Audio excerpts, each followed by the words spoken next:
Bonjour mes bien-aimés et bienvenue pour ce nouveau partage autour de la parole de Dieu. Le thème que nous abordons cette semaine, c'est l'effondrement spirituel. Nous allons aborder ce thème en 4 grands axes. Le 4e axe étant la conclusion. La première partie que nous allons aborder, c'est les causes de l'effondrement spirituel. D'ailleurs, qu'est-ce que c'est l'effondrement spirituel et les causes de l'effondrement spirituel. La deuxième partie, ce sont les conséquences et les manifestations d'effondrement spirituel. La troisième partie, c'est comment s'en sortir. Et je vous ai dit, la 4e partie, c'est la conclusion. La vie chrétienne n'est pas de tout repos, mes bien-aimés. C'est une vie faite de défis, de combats, d'attaques de tout genre et vraiment de découragement. Et des fois, on se pose tout un tas de questions. Pourquoi est-ce que je vis cette chose? Est-ce que c'est normal qu'en tant qu'enfant de Dieu, nous vivions certaines choses? Déjà, quand on parle d'effondrement spirituel, est-ce que c'est censé arriver à un chrétien? Est-ce que c'est censé nous arriver? Comme je disais, on a tendance à penser qu'en tant qu'enfant de Dieu, ce n'est pas normal. Mais en vrai, beaucoup d'entre nous, on n'a pas conscience, et je vous le dis très régulièrement, que la vie chrétienne, il y a beaucoup de combats. C'est normal que vous allez à un moment ou à un autre vivre des choses compliquées. En général, c'est très très souvent et très très régulièrement. Parce que la vie chrétienne, c'est une vie d'endurance en fait. C'est une vie d'endurance. L'apôtre Paul parlait de course et d'atteindre le but que Dieu lui avait fixé. Et dans cette course-là, bon, on n'est pas tous l'apôtre Paul, on va pas tous se faire frapper, on va pas tous être exécutés parce qu'on est en train de servir Dieu. Mais toujours est-il que le fait d'être un enfant de Dieu entraîne toutes ces choses-là. Et donc, il en va de notre intérêt aussi dans ces situations-là de ne pas faire en sorte que nous-mêmes aussi, par notre propre comportement, par nos propres actions, par nos propres décisions, on empire les situations. Il en va vraiment de notre intérêt parce que vous allez voir que l'effondrement spirituel a 2 aspects. C'est l'aspect où c'est nous qui en sommes responsables ou c'est d'autres choses, c'est les attentes, etc. Donc, nous allons aborder ce thème sur 4 grands points.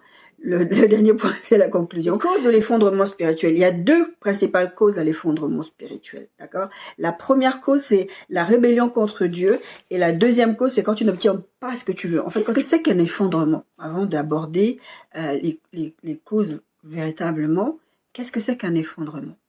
Un effondrement, en fait, c'est traduit par une sensation de vide, un stress, une détresse, ce sentiment d'être en échec, d'être un échec, de ne pas être aimé, une dépréciation massive de sa personne, une mauvaise estime de soi.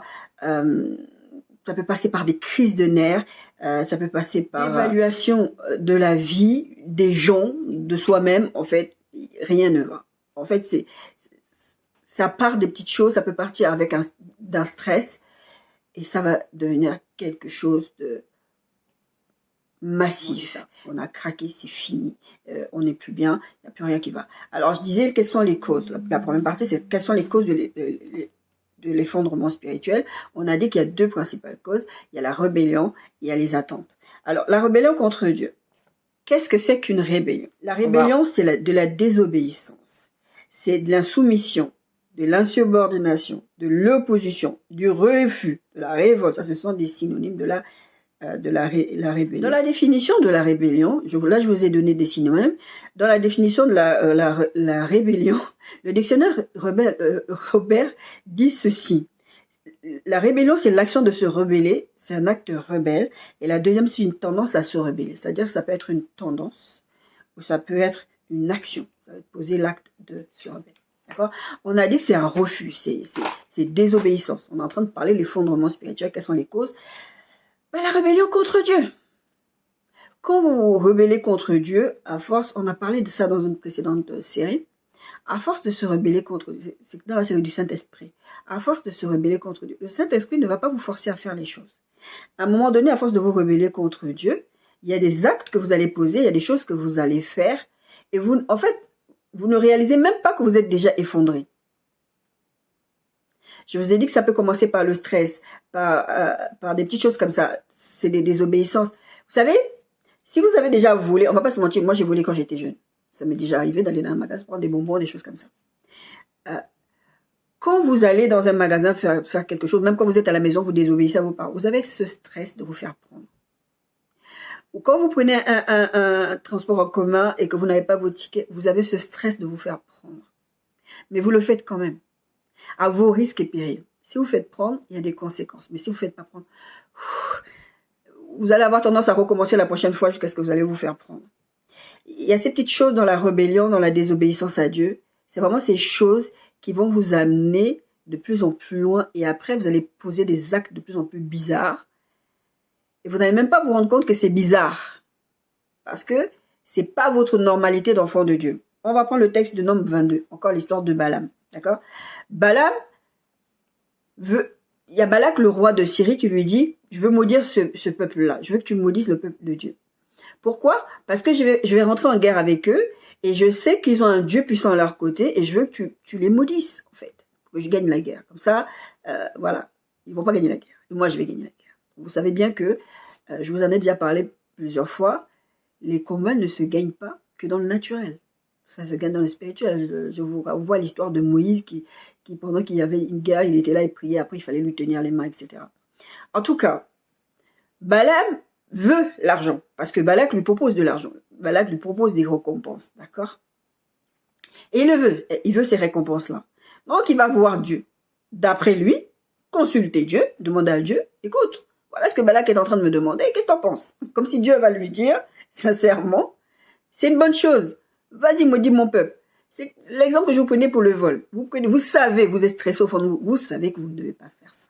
Mais vous allez, c'est comme si vous alliez dire à Dieu, mais Seigneur, qu'est-ce que t'en penses là, tu vois, je veux frauder. Ça m'est arrivé de prier comme ça en plus. J'ai dit, Seigneur, ne peux même pas que je me fasse prendre, s'il te plaît, parce que je devais aller à un rendez-vous médical et j'avais pas de ticket, j'ai fraudé. Après, j'ai arrêté. J'ai expliqué dans une précédente vidéo que j'ai arrêté parce que le Seigneur m'a rappelé à l'ordre. Il m'a dit, écoute, d'accord. Donc, Balaam, il veut ça. Mais il va faire semblant quand même de demander à Dieu, qu'est-ce que tu en penses et tout. Dieu lui dit, non, le fais pas. Balak lui dit, non, mais tu vois, je vais te donner, mais vraiment ton Dieu, il te dit, t'aimes pas vraiment, il veut pas te laisser avoir des biens. Il va quand même redemander à Dieu. J'imagine Dieu offusqué. Mais qu'est-ce que t'as pas compris quand je t'ai dit la première fois? En fait, la première fois, je t'ai dit non, je vais pas changer d'avis. D'accord? Je dis ça à quelqu'un une fois. La veille, on a discuté. Je t'ai dit quelque chose. Ce matin, tu reviens là sur la chose et tu veux y aller. Ben vas-y. Oui, mais tu m'avais dit qu'il fallait que j'y aille. Ben non. En fait, qu'est-ce qui te fait croire que la veille, entre la veille, ce que j'ai dit la veille et ce que je t'ai dit là, j'ai changé d'avis? J'ai pas changé d'avis. C'est toi qui veux tellement y aller que tu attends à ce que je dise vas-y. Vous savez, les femmes, le mec, il va lui dire plusieurs fois quelque chose, ben vas-y. Et lui, il pense qu'elle lui a donné l'autorisation d'aller à la tromper.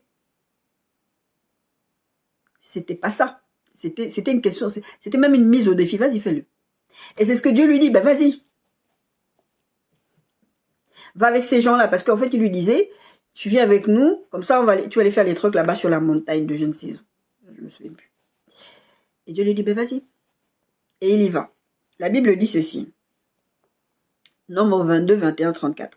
Balaam se leva le matin, sella son âne et partit avec les chefs de Moab. La colère de Dieu s'enflamma parce qu'il était parti.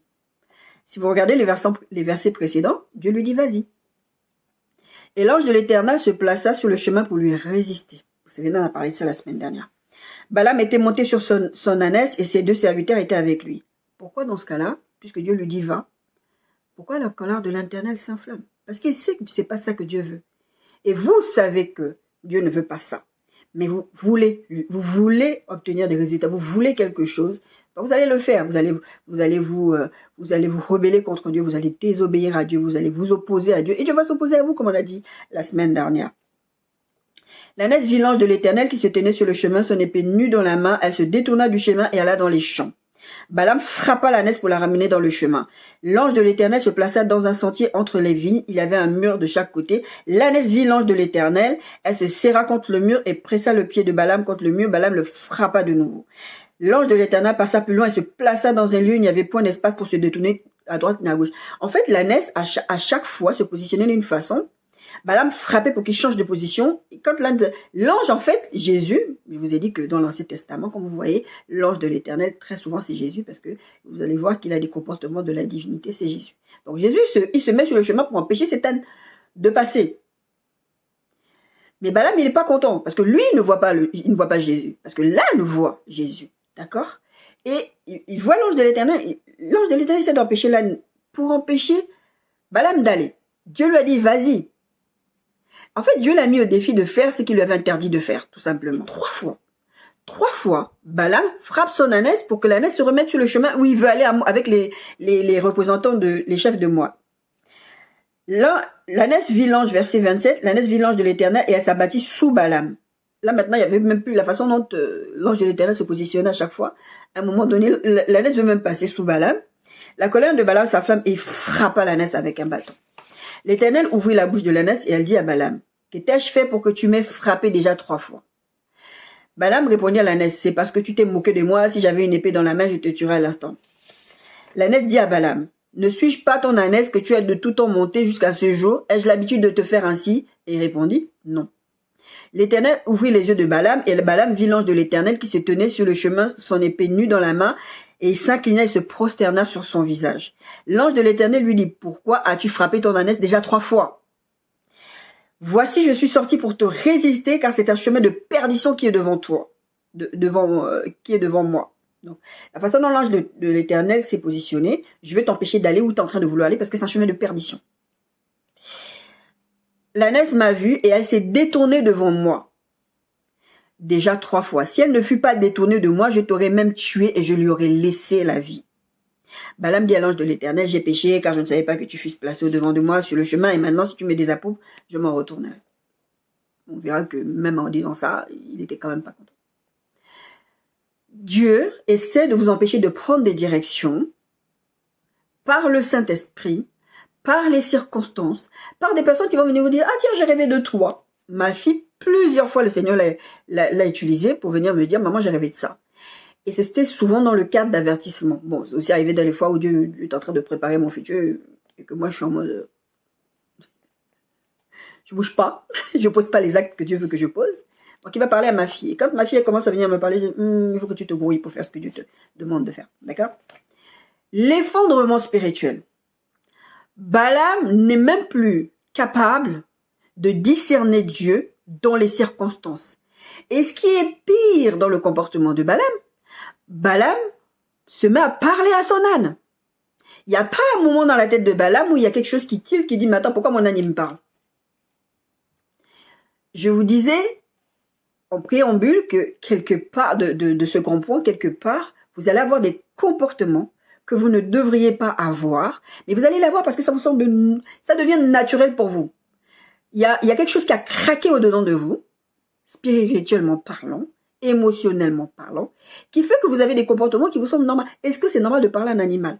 Oui, dans votre vie de tous les jours, vous pouvez parler à un animal, viens mon chien, tout ceci, comme vous parlez par exemple avec des enfants. Mais vous n'êtes pas censé vous attendre à ce que l'ânesse, votre animal vous réponde. Il peut aboyer, mais vous n'êtes pas, l'animal n'est pas censé parler comme un humain. Ça doit te choquer. Ça aurait dû le choquer. Ça ne le choque pas. Il parle avec l'ânesse, tranquille, comme si c'était des poteaux. Depuis le début qu'il avait son ânesse, il parle avec l'ânesse. Il y a un problème. Mais bien aimé, vous devez regarder ce qui vous entoure, ce qui se passe dans votre vie, les actes que vous posez. Là, c'est quelque chose d'extrême. Vous n'allez pas avoir une ânesse qui va venir vous parler ou votre chien qui va venir vous parler. Mais vous allez peut-être faire un rêve. Vous allez peut-être avoir quelqu'un qui va vous dire quelque chose que vous trouvez bizarre. Vous allez avoir des réponses. Ah, mais moi, je suis comme ça, c'est mon caractère. De toute façon, moi, je fais ce que je veux. C'est ce que Jonas, il a fait. Moi, je fais ce que je veux. Je sais que, voilà, Dieu, son caractère est comme ça. Moi, je suis pas d'accord avec ce qu'il est en train de vouloir faire. Moi, je m'en vais dans ma direction. Vous savez que vous êtes en train de mal agir. Il y a ce stress au-dedans de vous qui fait que vous savez que vous êtes en train de mal faire. Mais vous voulez quand même le faire. Ça va entraîner un effondrement à un moment donné. Balaam va aller de plus en plus loin. C'est la même chose qui va se passer, on va voir, avec Saül. Saül, c'est la même chose. Saül, Dieu le rejette. Pourquoi? Parce qu'il fait un sacrifice qu'il n'est pas censé faire. Après, il va à une guerre, il n'est pas censé... Il prend tout ce qui est dévoué par la tête. Il va de plus en plus loin. Et à un moment, Dieu ne lui parle plus. On verra ce verset encore aujourd'hui. Il va consulter une nécromancienne. C'est-à-dire que vous, dans votre façon de fonctionner, vous allez aller voir les féticheurs, les gangas, vous allez dire non, mais c'est naturel, c'est la nature. Vous allez prendre une deuxième épouse, vous allez faire des choses, des bizarreries que vous savez au fond de vous, que ce n'est pas Dieu qui est derrière ça, mais vous voulez tellement vivre votre vie, vous voulez tellement faire ce que vous avez envie de faire, obtenir tellement les résultats que vous voulez obtenir, que ce n'est plus votre problème. À un moment donné, Balaam ne se dit pas, l'âne me parle. Pourquoi l'âne me parle?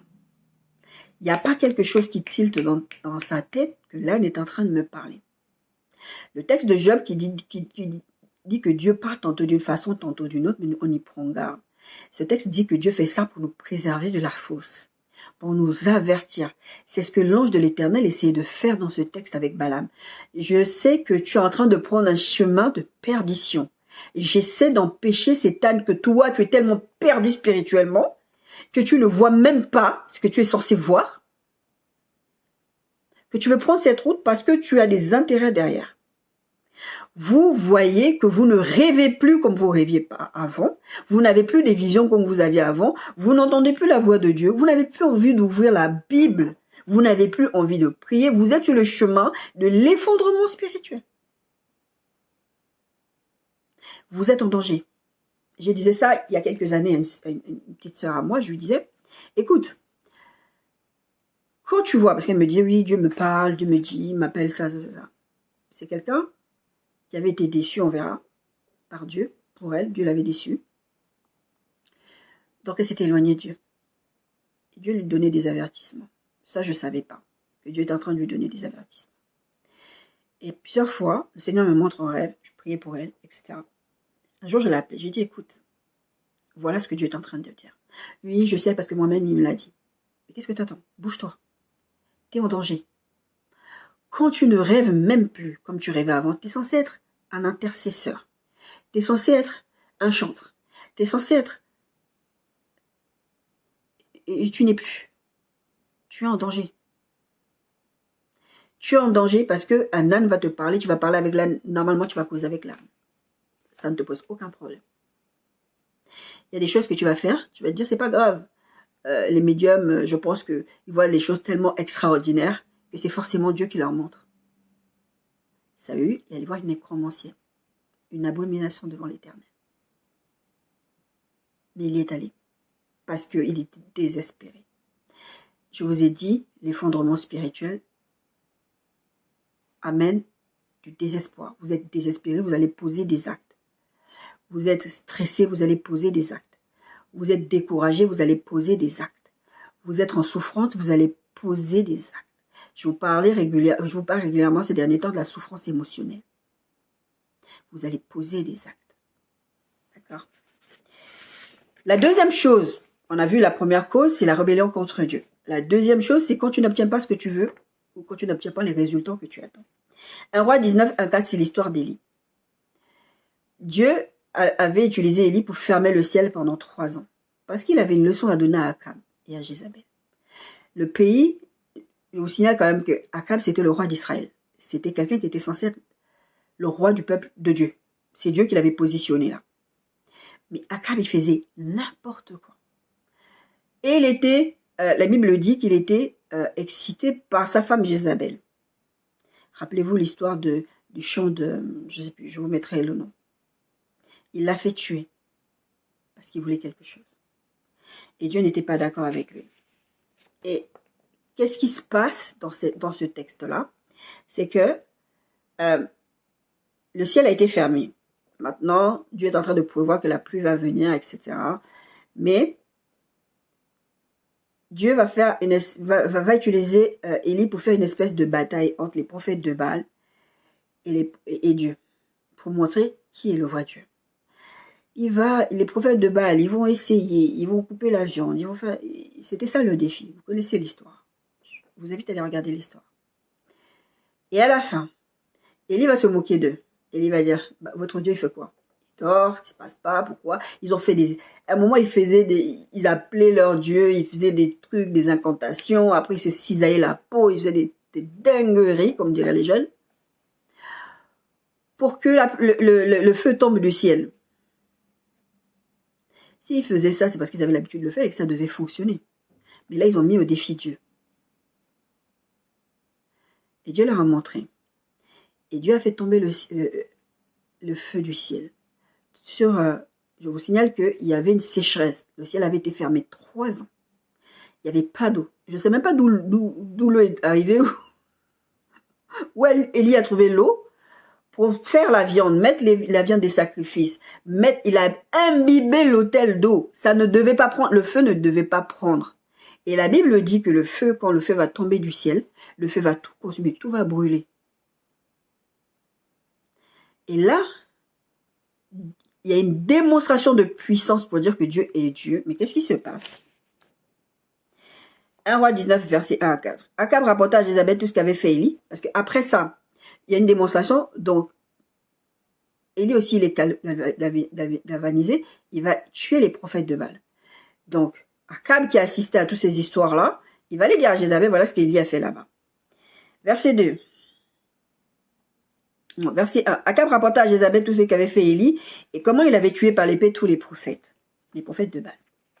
Jézabel envoyait un messager à Élie pour lui dire que tes dieux me traitent dans toute leur rigueur si demain à cette heure je ne fais pas de ta vie ce que tu as fait de la vie de chacun d'eux. Élie voyant cela se leva et s'en alla pour sauver sa vie. Il arriva à Beersheba qui appartient à Juda et il laissa son serviteur. Pour lui, il alla dans le désert où après une journée de marche, il s'assit sous un genêt et demanda la mort en disant « C'est assez maintenant, Éternel, prends mon âme quand je ne suis pas meilleur que mes pères. » Petit point 2, quand tu n'obtiens pas ce que tu veux ou quand tu as des attentes. Élie dans sa tête, c'est très simple. J'ai démontré qui est le vrai Dieu. Et en plus, j'ai tué les prophètes de Baal pour que vous ne puissiez plus vous tourner vers eux parce que c'est des faux prophètes. Vous devez normalement vous tourner vers Dieu. Et de l'autre côté aussi, j'ai fait mon rôle de serviteur de Dieu. J'ai tracé le chemin pour vous. Je vous ai montré que Dieu est Dieu. Maintenant, tournez-vous vers Dieu. Même Jézabel, t'es censé même te convertir. Même Akab, t'es censé même te convertir tout de suite parce que j'ai t'ai démontré que Dieu est le vrai Dieu. D'ailleurs, tu le savais à la base. Mais s'il fallait une démonstration de puissance, je te l'ai démontré. Qu'est-ce qui se passe? Jézabel lui envoie une lettre de menace. Même pas une lettre de menace, parce que Jézabel, elle ne menaçait pas. Si vous le regardez, Jézabel, l'histoire de Jézabel dans la Bible, Jézabel ne menaçait pas. Jézabel décidait quelque chose, elle le faisait. C'était elle le chef. C'était elle qui portait la culotte dans le couple. Et elle menace Élie. Élie ne comprend pas. Pourquoi Élie a ces moments de dépression? Parce qu'Élie ne comprend pas pourquoi je vous ai fait une démonstration de puissance et vous restez toujours sur vos positions comme si je ne vous ai pas montré que Dieu était Dieu. Au lieu d'avoir à cet instant-là, cette idée que Dieu a déjà montré qu'il est Dieu. Continuez à jouer avec Dieu. Dieu va vous montrer encore. À un moment donné, il va vous tomber dessus. Mais lui, là, comme on est en train de menacer sa vie, il panique. Il panique pour lui. On va lui faire du mal, il décide. Et en plus, il se plaint. Dieu dit à Dieu, c'est assez, maintenant prends ma vie. Je ne peux pas me suicider, parce que tu vas me frapper pour ça. Les conséquences du suicide, voilà. Donc, prends ma vie. Je vous ai parlé de désespoir. Quand j'ai eu ma fille est née avant terme. Et elle avait beaucoup de problèmes respiratoires. Elle avait beaucoup de problèmes de santé. Je devais l'emmener chez le kiné, je ne sais pas combien de fois dans la semaine. Quand on devait la piquer souvent. Elle est restée à l'hôpital longtemps. Enfin, il y avait plein de choses qui se passaient. Aller-retour à l'hôpital. Et un jour, j'en avais tellement marre. Et ça, c'était vraiment le désespoir. Que j'ai dit à Dieu ceci. J'ai dit, les enfants ne viennent pas sur la terre si toi, tu ne le permets pas. Les enfants, c'est toi qui donnes.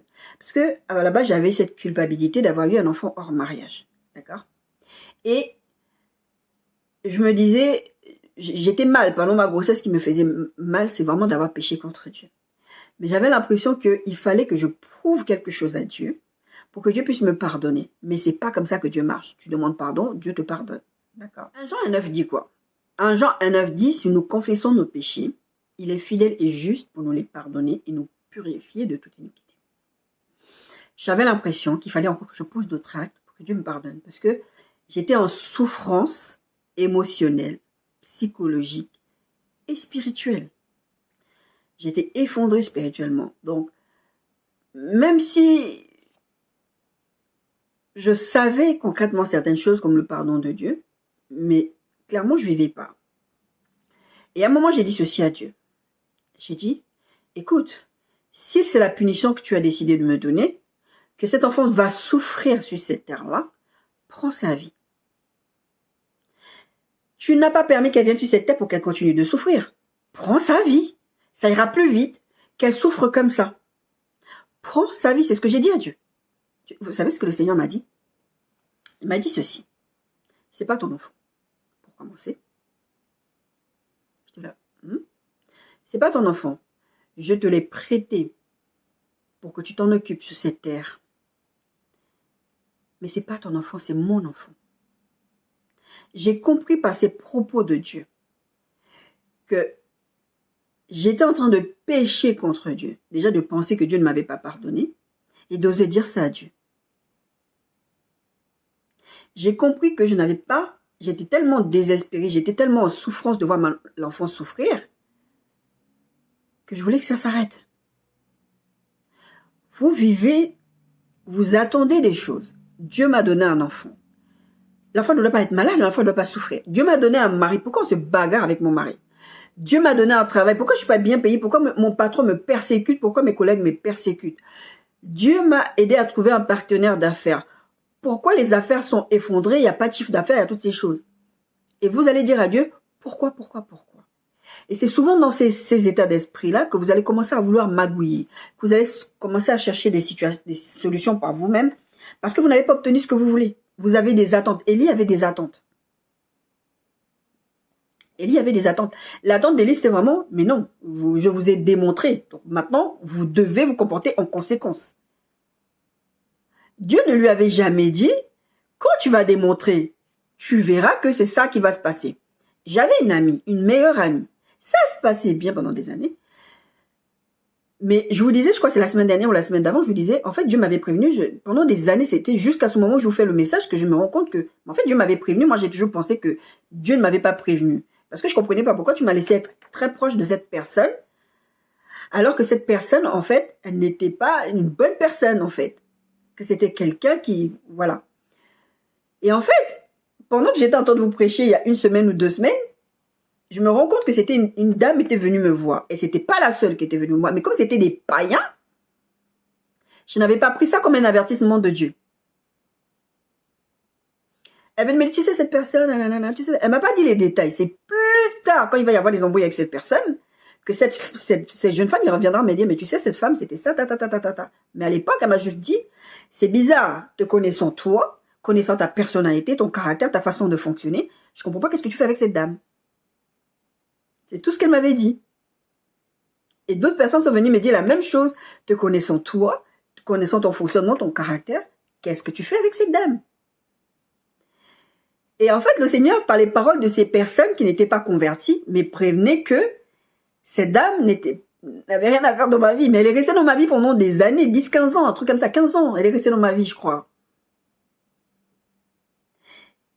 Et un jour, ça a cassé. Je ne comprenais pas. Je disais à Dieu, mais comment tu as pu permettre ça? Pourquoi ça? Comment? Et c'était tellement devenu violent. Il y avait des attaques même au niveau de l'église. Elle allait voir le pasteur, elle disait des trucs sur moi, etc. Et à un moment donné, je ne comprenais pas. Seigneur viendra me dire, parce que je lui poserai la question à un moment donné, je lui disais, mais Seigneur, qu'est-ce qui se passe? Pourquoi il y a tout le temps des embrouilles avec cette personne? Mais en fait, avec le recul, j'ai vu qu'il y avait toujours eu des embrouilles. C'est juste que j'ai un tempérament qui fait que j'ai tendance à éviter les conflits. Donc, même si c'est pas moi qui suis à l'origine de quelque chose, je vais venir m'excuser auprès de toi pour keep the peace. Pour éviter le truc envenime. Donc, et la dame, cette personne, une fois, je ne sais plus qu'est-ce qui s'est passé, elle m'a dit, j'ai dit, écoute, j'en ai vraiment marre. Et ça s'est produit plusieurs fois. Je lui ai dit, c'est bon. Et elle me dira, de toutes les façons, tu vas revenir t'excuser. Comme d'habitude. Et c'est vrai, c'est ce que j'ai fait. Je suis revenue m'excuser parce que je l'aimais beaucoup et je voulais qu'on reste, voilà, jusqu'à ce que le Seigneur vraiment commence à me parler. Et il me dira, quand je lui poserai cette question avant l'histoire du rêve, quand je lui poserai la question, il me dira, quand je lui dirai, mais pourquoi il y a autant d'embrouilles? Il me dit parce qu'à ce moment-là, spirituellement, j'avais grandi. Il y avait des choses que je comprenais, j'entendais la voix de Dieu, il y a des choses que je vivais spirituellement. Je commençais à comprendre certaines choses. Mais il y a des choses encore que je ne percutais pas. Et à un moment, le Seigneur me dira, ce qui est en train de se passer, c'est parce que tu as mis cette personne à ma place dans ta vie. Remets-la à sa place de personne et remets-moi à ma place de Dieu dans ta vie. Parce que vraiment, elle, fallait pas parler sur elle. Et tu verras. Mes attentes, c'était lesquelles? Dieu a dit ça. Donc, ça veut dire que si je remets Dieu à la place de Dieu dans ma vie, cette femme, à la place de sa place de personne, d'amie, moi, je la considère même comme ma sœur, les choses vont s'arranger. Moi, quand Dieu me dit, tu verras, ça va s'arranger. C'était mes attentes. Mais ça s'est pas arrangé. Ça s'est empiré. Jusqu'à eu ce rêve où je la voyais sur un trône, on voyait des serpents sur les gens faire du mal aux gens. Où j'ai hurlé la nuit et le Seigneur me dira, voilà. Et c'est plus tard que je dirai à Dieu, mais Seigneur, tu m'avais dit, mets-la à sa place et mets-la à la place et tu verras. Ben oui, c'est ce que j'ai dit, tu verras. J'ai pas dit que ça allait s'arranger.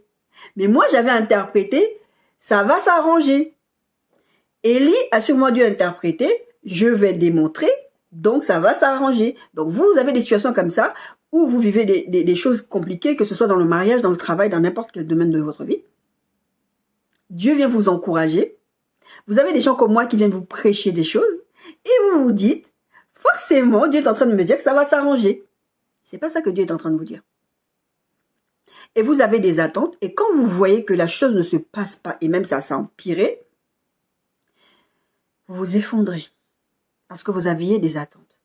Et lui, là, il se dit, je vais mourir, je préfère mourir, je ne sers à rien. Ce que j'ai fait là, ça ne sert à rien. Quand le Seigneur a commencé à me parler clairement, parce que j'ai commencé aussi à chercher clairement, tu m'appelles à quoi? Parce que bon là, j'aime bien servir à l'église, tout ça. Mais tu m'appelles à quoi avant que j'aménage ici? Le Seigneur me parlera du ministère, de pasteur, de prophète, tout ça. Mais ça, il me le montrait déjà avant dans les rêves. Mais sauf que je faisais pas attention à ça. Je me voyais prêcher et faire d'autres choses dans les rêves. Mais pendant des années. Mais je faisais vraiment pas. Parce que pour moi, les femmes ne prêchaient pas. Parce que j'avais interprété le texte biblique comme ça. Parce que le Seigneur me comprend.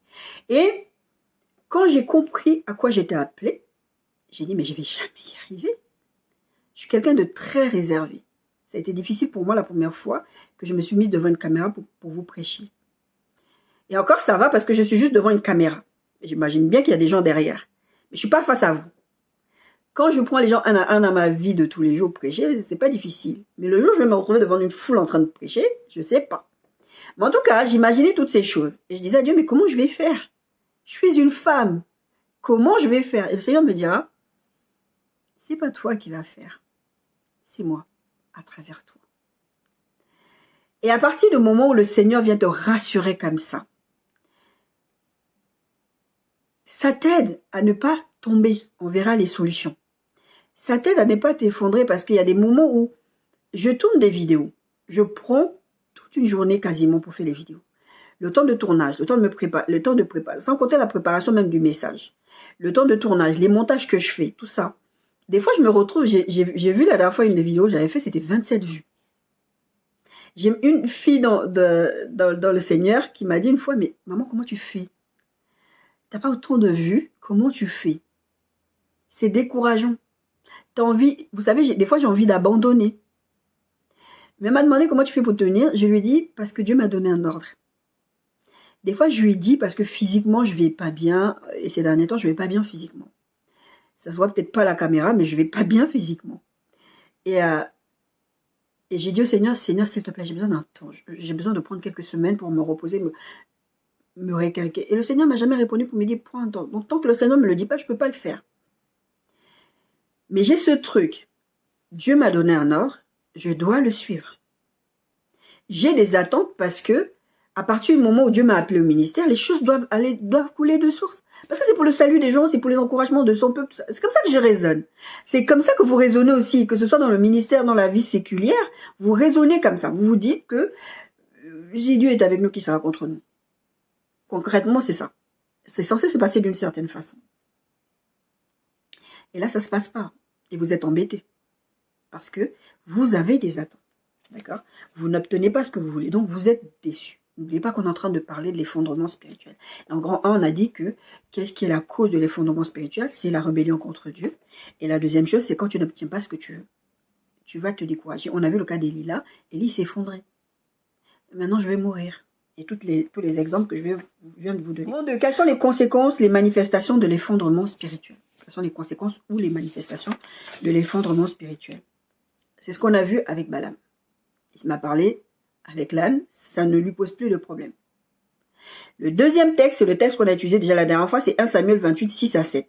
Saül consulta l'Éternel, et l'Éternel ne lui répondit point, ni par des songes, ni par l'urine, ni par les prophètes. Et Saül dit à ses serviteurs, cherchez-moi une femme qui évoque les morts, et j'irai la consulter. Et là, le serviteur va lui dire, oui, je connais une dame là-bas. Vous allez commencer à prendre des décisions qui vont contre Dieu. Ça, ce sont les conséquences de l'effondrement spirituel. Vous allez prendre des décisions, vous allez là dans les directions. Lui, là, il s'est mis à frapper son âne. Vous allez devenir violent. Vous allez frapper vos enfants. Vous allez frapper votre femme. Souvenez-vous l'année dernière, le pasteur qui a tué la chantre. C'est censé être des enfants de Dieu. Vous allez venir dire devant Internet, devant des vidéos, dire non, c'était pas un vrai chrétien. Il y a des gens qui ont fait une vraie rencontre avec Jésus à un moment donné. Mais ils ont continué à aller où l'âne essayait de les empêcher d'y aller. Là où l'ange de l'Éternel a dit, ça c'est un chemin de perdition. Et ils vont poser des actes. Là, il va y avoir une nécromancienne. Vous voulez tellement de réponses. En 2020, j'étais dans une situation tellement difficile. Je voulais tellement de réponses. Et c'était une période aussi où j'écoutais beaucoup de prophètes, des choses comme ça. Et je commençais à regarder des choses. Et je me suis mis sur un live d'un prophète connu. Et j'ai dit, Seigneur, utilise ce prophète pour me parler. Je n'ai rien dit sur moi. Il a prophétisé sur plein de gens qui ne me connaissaient même pas. Il va dans ton téléphone, dans la galerie de ton téléphone, il y a ça, il y a ça, il y a ça, il y a ça. Et moi, j'étais là, waouh, il est fort. Et le Seigneur me dit, mais il est fort de quoi? C'est moi qui lui souffle les réponses. Ne te laisse pas impressionner. Mais j'avais des attentes. Je voulais que Dieu utilise ce prophète pour me parler. Vous allez vouloir aller chez le pasteur. Vous allez demander au pasteur de prier pour vous. Vous allez de vous donner des paroles parce que vous êtes désespéré. C'est un signe d'un effondrement spirituel. L'autre conséquence, la première chose, j'ai dit dans les conséquences, c'est que vous allez prendre des décisions qui ne sont pas normales. Vous allez avoir des attitudes de comportement qui ne sont pas normaux. Et la deuxième chose, c'est que Dieu vous semble silencieux et distant. C'est les conséquences de l'effondrement spirituel.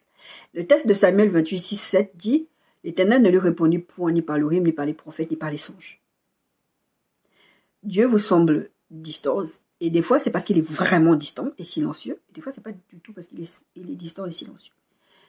Mais quand vous êtes effondré spirituellement, Dieu ne vous répond plus. Je vous disais la semaine dernière, il ne vous parle plus. Parce qu'il a fait à Jonas, je te parle pas, ok, les conséquences tu vas les voir, tu vas aller dans le ventre du poisson. Moi, j'ai plus rien à te dire. N'oubliez pas que la conséquence, on a parlé dans le point numéro 1 que c'est une question de rébellion et des attentes. Mais en tout cas, ton attitude n'est pas bonne. Dans un cas comme dans l'autre, ton attitude ne sera pas bonne et tu vas prendre des décisions et tu vas faire des choses. Donc là, qu'est-ce que Dieu fait? Je ne te réponds pas. Par contre, il se peut que vous n'êtes pas encore vraiment enfoncé comme là l'histoire de Balaam, vous n'êtes pas encore complètement enfoncé. Et que Dieu vous semble distant, mais c'est parce que vous êtes dans la culpabilité. Je prends souvent cet exemple en disant, vous savez, c'est comme si Dieu émet sur une chaîne de radio qui s'appelle Skyrock. C'est une chaîne en France. Je ne sais même pas si elle existe encore, cette chaîne-là. Dieu émet sur Skyrock, mais vous écoutez Énergie 12. Ou Énergie. Et vous dites, ah tiens, Dieu ne parle pas. Mais vous n'êtes pas sur la bonne fréquence. Parce que même dans les foutaises de Balaam, Dieu lui parlait quand même. Dieu n'était pas content, Dieu lui parlait quand même. Donc, c'est pas que Dieu vous semble distant, mais c'est que vous n'êtes pas sur la bonne fréquence. Comme vous n'avez plus cette intimité avec le Saint-Esprit, il y a des choses qui se produisent que vous ne captez plus. Vous n'êtes pas sur la bonne fréquence. L'autre chose, c'est, vous devenez envieux, aigri, parce que vous avez l'impression que vous êtes dans des mauvaises situations, vous êtes en train de vivre des mauvaises choses et que Dieu est en train de bénir plus les autres, et que Dieu aime plus les autres. C'est ce qui s'est passé avec Saül. Saül était aigri, jaloux de David parce que il s'était rebellé contre Dieu, Dieu l'avait rejeté. Donc maintenant, il se mettait à pourchasser David pour le tuer. Vous allez prier même pour que Dieu fasse quelque chose à quelqu'un d'autre. Seigneur, frappe-le. Seigneur, enlève-lui sa bénédiction. Vous priez comme ça. Vous priez comme ça. Vous êtes maudits si vous faites ça. D'abord, Dieu ne va pas vous répondre. Parce que quand Balaam est parti dire à Dieu, je vais les maudire, parce qu'il voulait quelque chose. Dieu va lui dire, je ne vais pas les maudire. Je vous disais la semaine dernière, vous qui maudissez vos enfants, parce que voilà, vous voulez tellement avoir du contrôle dans leur vie. Dieu ne va pas les maudire, Dieu va les bénir. Et vous en voulez à vos enfants, parce que vous êtes toxiques. D'accord? Donc, vous devenez envieux. Vous enviez le collègue, vous enviez celui qui a la voiture, celui qui vient à l'église. Moi, je me rappelle, j'ai connu une dame il y a longtemps, j'ai plus de contact avec cette personne-là. Elle est arrivée dans une église nouvellement convertie. Moi, je l'ai connue, elle n'était pas convertie. Mais quand je venais la voir, elle travaillait dans une clinique où j'allais me faire soigner avec ma fille et tout ça. Ma fille est née dans cette clinique. Et je l'ai connue comme ça, j'ai sympathisé avec elle. Et puis un jour, je vais à la marche pour Jésus à Paris et je la vois là-bas. Je dis, tu vois, j'étais choquée.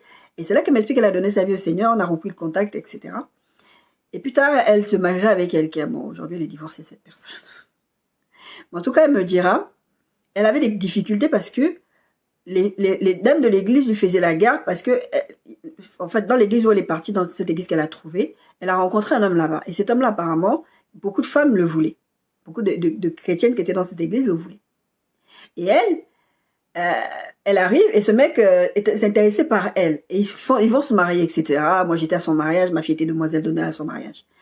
Et vous allez faire la guerre aux autres. Pourquoi? Elle vient de se convertir, elle se marie dans l'église. Pourquoi? J'avais écouté le témoignage de Hélène Ouattara, je crois, qui parlait justement de quand Jésus s'était manifesté, elle avait prié, elle avait envoyé voir une chrétienne, et la chrétienne a dit, mais Seigneur Jésus, tous les jours, moi je prie ici, je parle avec toi, tu ne te manifestes pas à moi, mais tu vas te manifester à une musulmane. Vous allez avoir même des crises de jalousie comme ça.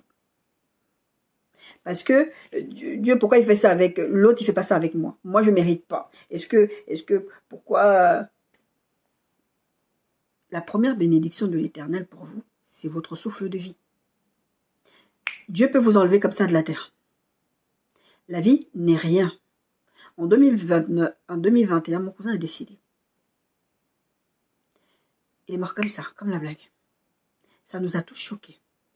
Il avait 22 ans. Quelqu'un l'a tué en volant une voiture. Et c'est là que tu réalises que la vie est précieuse. Je le savais. Je le sais. Je réalise que la vie est précieuse. Et là, j'ai commencé à mettre, si on peut dire ça comme ça, une pression au père de ma fille, à certaines personnes. Et même à ma fille, j'ai commencé à lui dire, je sais que tu crois en Dieu, tout ça. Mais j'espère qu'il faut que tu te règles devant le Seigneur. S'il y a des choses qui ne vont pas, parce que la vie ne t'appartient pas. Mais bien aimé, le souffle de vie que Dieu vous donne, c'est gratuit, mais il peut vous l'enlever. C'est déjà une bénédiction. Arrêtez d'être envieux de ce que vous n'avez pas. Parce que tant que vous êtes sur cette terre, Dieu peut vous utiliser et Dieu va vous utiliser d'une façon extraordinaire. Vous allez vivre des choses extraordinaires. Mais arrêtez d'envier les autres parce que Dieu, ils ont leur saison de bénédiction. Et d'ailleurs, les choses que des fois même vous considérez pour les autres que c'est des bénédictions, des fois c'est une récompense que Dieu leur donne. Cherchez d'abord le royaume et la justice de Dieu et toutes ces choses vous seront données en plus. Et des fois, ces personnes-là, elles posent des actes de foi, elles font des choses devant Dieu et Dieu les récompense et vous leur en voulez. Alors que vous êtes comme le vieux prophète là. Vous êtes loin, vous êtes rentré dans la routine avec Dieu, vous ne calculez même pas Dieu, mais vous voulez les choses que Dieu veut vous donner. Mais Dieu va vous dire, mais non. Cherchez d'abord mes intérêts à moi, après je vous donne. Jacques 1, 13, 15, 20, 25. Mais je vais plutôt lire 13 à 15. Que personne, lorsqu'il est tenté, ne dise, c'est Dieu qui me tente, car Dieu ne peut être tenté par le mal et il ne tente lui-même personne. Mais chacun est tenté quand il est attiré et amorcé par sa propre convoitise. Puis la convoitise, lorsqu'elle est conçue, enfante le péché. Et le péché étant consommé, produit la mort. Vous êtes envieux. Vous voulez des choses, après vous dites c'est la faute de Dieu. Vous vous mariez et après vous dites on est marié devant Dieu et devant les hommes. C'est que Dieu a uni, personne ne peut le désunir. Et puis quand il se passe des problèmes, vous en voulez à Dieu. Parce que vous oubliez que chaque chose que vous vivez sur cette terre, vous devez apprendre à consulter Dieu. Intimité avec le Saint-Esprit. Vous ne pouvez pas vous marier n'importe qui. Ce n'est pas forcément parce que c'est une mauvaise personne.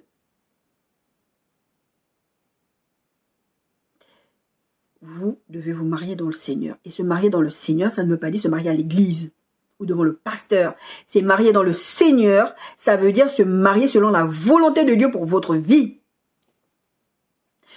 Vous allez voir des pasteurs divorcés, des chrétiens divorcés, vous vous demandez même pourquoi ils divorcent, parce qu'ils sont censés rester ensemble. Mais parce que vous n'êtes pas marié avec les bonnes personnes. Ou des fois aussi, c'est une question d'immaturité. Des fois, vous n'êtes pas marié, vous êtes marié peut-être avec la bonne personne, mais pas la bonne saison. Et vous n'êtes pas préparé au mariage, vous avez des attentes pour le mariage. Vous croyez que le mariage, c'est juste la cérémonie, on fait la fête, on fait l'amour. Il y en a qui se marient pour le sexe. Parce que la Bible a dit que si vous voulez, mariez-vous. Et vous pensez que c'est ça la solution, vous avez des attentes et vous arrivez dans le mariage, il y a des problématiques graves financières, tout ça, les enfants, et vous en voulez à Dieu. La Bible dit que Dieu ne fait pas le mal. N'allez pas accuser Dieu parce que vous avez pris des décisions qui sont en train de vous porter préjudice aujourd'hui et que vous dites que c'est la faute de Dieu. Et que vous êtes dépressif parce que c'est quoi la femme là que Dieu m'a donnée, c'est quoi le mari là que Dieu m'a donné. Verset 21 de Jacques 1. C'est pourquoi, rejetant toute souillure et tout excès de malice, recevez avec douceur la parole qui a été plantée en vous et qui peut sauver vos âmes. Intimité avec le Saint-Esprit. Josué 1, c'est Josué 1, 7 qui dit ça, je crois. En fait, faites ce que Dieu... Gardez la parole de Dieu. Gardez la parole de Dieu. Faites, agissez selon la parole de Dieu. Et là, ça va sauver vos âmes. Ça va vous sauver de l'effondrement spirituel. Mettez, verset 22, mettez en pratique la parole et ne vous bornez pas à l'écouter en vous trompant vous-même par de faux raisonnements. Vous savez, ouais, comment ça s'est fait que Dieu donne à elle, alors que la Bible dit, moi, le jour où je suis tombée enceinte de ma fille, je dis à Dieu, Seigneur, il est écrit dans ta parole, crois au Seigneur Jésus, tu seras sauvé toi et ta famille. J'étais en train de négocier avec Dieu, tous les versets dont je me souvenais, je sortais ça à Dieu pour dire que tu peux, on va rester ensemble. C'était pas la saison, c'était pas le temps. C'était pas le moment. Il m'a dit, non, non, tu sors de cette relation. Je voulais pas. Je voulais pas. Les faux raisonnements. Car si quelqu'un écoute la parole et ne la met pas en pratique, il est semblable à un homme qui regarde dans un miroir son visage naturel et qui, après s'être regardé, s'en va et oublie aussitôt ce qu'il a fait. À quoi il ressemblait. Vous regardez la glace, vous ne savez même plus à quoi vous ressemblez. Vous vous retrouvez en train d'aller parler à un âne, à une ânesse. Vous allez aller consulter les morts, les médiums, tout ça, parce que vous ne vous en sortez pas. Dieu n'est pas assez rapide, il n'exauce pas assez rapidement mes prières, donc moi je vais aller dans cette direction parce que c'est plus simple. Je vais aller voir les gangas, je vais aller faire... Il y a des... Ah, non mais, j'ai vu ça. Il y a des gens qui se disent chrétiens qui vont attacher les gens dans les fétiches. Et vous ne pensez pas qu'à un moment donné, Dieu va se retourner contre eux. Verset 25, Jacques 1, 25. Mais celui qui aura plongé les regards dans la loi parfaite de la loi de la liberté, et qui aura persévéré n'étant pas un auditeur oublieux, mais se mettant à l'œuvre, celui-là sera heureux dans son activité. L'autre point, là on vient de voir, tu seras envieux, etc. Tu deviens instable dans tous les domaines de ta vie. Vous savez, moi, quand j'étais en dépression, c'est après ma dépression que j'aurais redonné ma vie au Seigneur. Enfin, pendant ma dépression. Pendant la dépression. Parce que c'est pas ma. Je disais à ce moment-là, j'avais des idées suicidaires. Je voulais mourir. Je voulais, Élie, là, il veut mourir. Il sait que lui, sauf que moi, je le faisais. Je passais à l'acte. Je me rappelle une des dernières fois que j'ai fait ça. Je me suis assise sur mon lit, je me suis dit, toutes les tentatives que j'ai fait jusqu'à maintenant, ça ne marche pas. Il faut que je trouve une solution efficace. Par contre, je ne voulais pas faire des trucs genre me poignarder ou des trucs bizarres comme ça. J'avais trop peur de me faire mal. Je voulais partir tranquille. Donc je me suis dit, ah, si je mélange l'alcool avec tel médicament que je prenais, les médicaments qu'on me donnait pour me soigner la dépression, c'est ça que je prenais pour finir aux urgences en train de me laver l'estomac. Je cherchais un moyen d'en finir. Et je disais à cette époque-là, une mouche volée, je voulais mourir. Moindre frustration que j'avais, je me disais, la vie ne vaut pas la peine d'être vécue. Vous devenez instable. Là, je parle des choses graves, mais ça peut être n'importe quoi. Je parlais de taper sur lui, taper sur son ânesse. Vous allez être tellement frustré. Vous allez frapper vos enfants. Il y en a, ils frappent même pas. Vous les insultez. Vous pensez que... Vous dites, non, mais moi, je n'ai jamais tapé mes enfants. Mais vous les insultez. Vous les traitez de bonnes à rien, de personnes qui servent à rien. Moi, j'ai entendu des propos dans mon enfant, je me dis, mais comment un adulte peut dire ça à un enfant? Pour moi, ça, c'était même des malédictions qu'on avait jetées sur moi. Mais heureusement que Dieu est Dieu. Si je n'eusse pas eu pour moi le Dieu de Jacob. Vous vous souvenez de ce message? Vous avez des comportements toxiques parce que vous n'avez pas obtenu ce que vous vouliez. L'autre chose, vous devenez dépressif. Le cas d'Élie, mon cas, je vous en ai parlé, vous devenez dépressif. Vous savez, c'est bon. La dépression, il y a beaucoup de symptômes. Vous dormez beaucoup, vous n'avez plus goût à rien, vous voulez rien faire. Même manger là. Oh, quoique, souvent dans la dépression, on mange beaucoup plus et on grossit. Mais des fois, vous n'avez pas envie de manger. L'autre point, c'est vous quittez la foi. Il y en a qui vont quitter la foi. Parce qu'ils ont des attentes vis-à-vis de Dieu. Pour eux, ça ne va pas. C'est trop compliqué. Je n'aime pas cette façon dont ça fonctionne. Ils vont quitter la foi, ils vont aller dans d'autres religions qui sont beaucoup plus structurées. Et vous allez entraîner. Il y en a même, ils vont quitter la foi, ils vont entraîner les autres dans leur chute. Moi, je vois ces derniers temps, je dis, mais TikTok, arrête de me ça m'énerve, arrête de me mettre des vidéos comme ça sous le nez. Des gens qui ont pour objectif, sur TikTok, de faire des vidéos, c'était des anciens chrétiens, qui font des vidéos pour dire que la religion, le christianisme, c'est du n'importe quoi. Vous savez, il y a ça. Ils sont en train de débunker tout ce qui est christianisme en utilisant des... Il y en a, ils ont même inventé des versets qui n'existent pas dans la Bible. Je trouve ça triste. Parce qu'ils n'ont pas obtenu ce qu'ils voulaient ou parce qu'on les a maltraités, on leur a fait du mal à l'église. C'est ce qui m'est arrivé à moi, on m'a fait du mal à l'église, mais ma foi n'était pas basée sur l'homme de Dieu, ma foi n'était pas basée sur l'église dans laquelle j'étais. Et j'avais dit ça à ce pasteur-là, je lui avais dit, mais heureusement que ma foi n'est pas attachée à toi, qu'elle est attachée à Dieu. Non, c'était encore un autre pasteur à qui j'avais dit ça. Parce que quand j'étais sortie d'un entretien, lui, il m'a traité de prostituée, tout ça, parce que j'étais enceinte hors mariage, j'ai eu envie de me jeter sur un train. Parce que j'étais en train de sortir de la dépression. Et j'étais en dépression massive. Je prenais des neuroleptiques, des médicaments lourds. J'étais comme un légume à un moment donné dans ma vie. Il disait non. C'est pour ça que je venais pas à l'église, parce que je m'amusais à m'amuser. Alors que j'étais en psychiatrie. Tu n'es même pas venu savoir comment je vais. Il y avait une personne de leur église là qui était venue me rendre visite. Mais pas le pasteur. Mais c'est facile de venir me dire, ouais, tu es une fille facile parce que, voilà, tu as un enfant en mariage. Mais t'étais où pendant que j'étais en dépression? Vous allez entraîner les autres dans votre chute. Et mes bien-aimés, réglez-vous avec le Seigneur pour ne pas avoir ce genre de comportement destructeur vis-à-vis de vous et vis-à-vis des autres, parce que Dieu vous demandera des comptes. Une autre conséquence de l'effondrement spirituel, c'est que vous ne connaissez plus la paix. Vous avez du mal à dormir, vous êtes tourmenté. Ésaïe 57, 20, 21. Mais les méchants sont comme la mer agitée qui ne peut se calmer et dont les eaux soulèvent la vase et le limon. Il n'y a point de peuple, les méchants, dit mon Dieu. Job 15, 20, 25. Le méchant passe dans l'angoisse tous les jours de sa vie, toutes les années qui sont le partage de l'impie. La voix de la terreur se retentit à ses oreilles. Au sein de la paix, le dévastateur va fondre sur lui. Il n'espère pas échapper aux ténèbres, il voit l'épée qui le menace et il court ça et là pour chercher du pain. Il sait que le jour des ténèbres l'attend, la détresse et l'angoisse l'épouvantent. Elle l'assaille comme un roi est prêt à combattre, car il a levé la main contre Dieu, il a bravé le Tout-Puissant. Vous vous rebellez contre Dieu, vous bravez le Tout-Puissant, et là maintenant vous êtes dans un état de...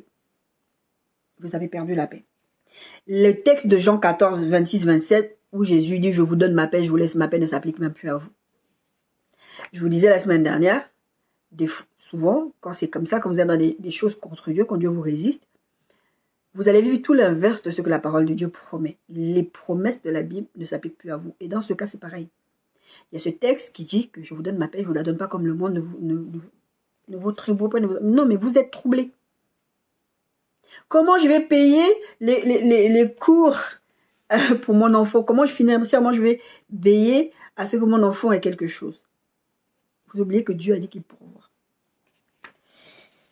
L'effondrement spirituel peut entraîner aussi la maladie mentale ou des tourments par les esprits impurs.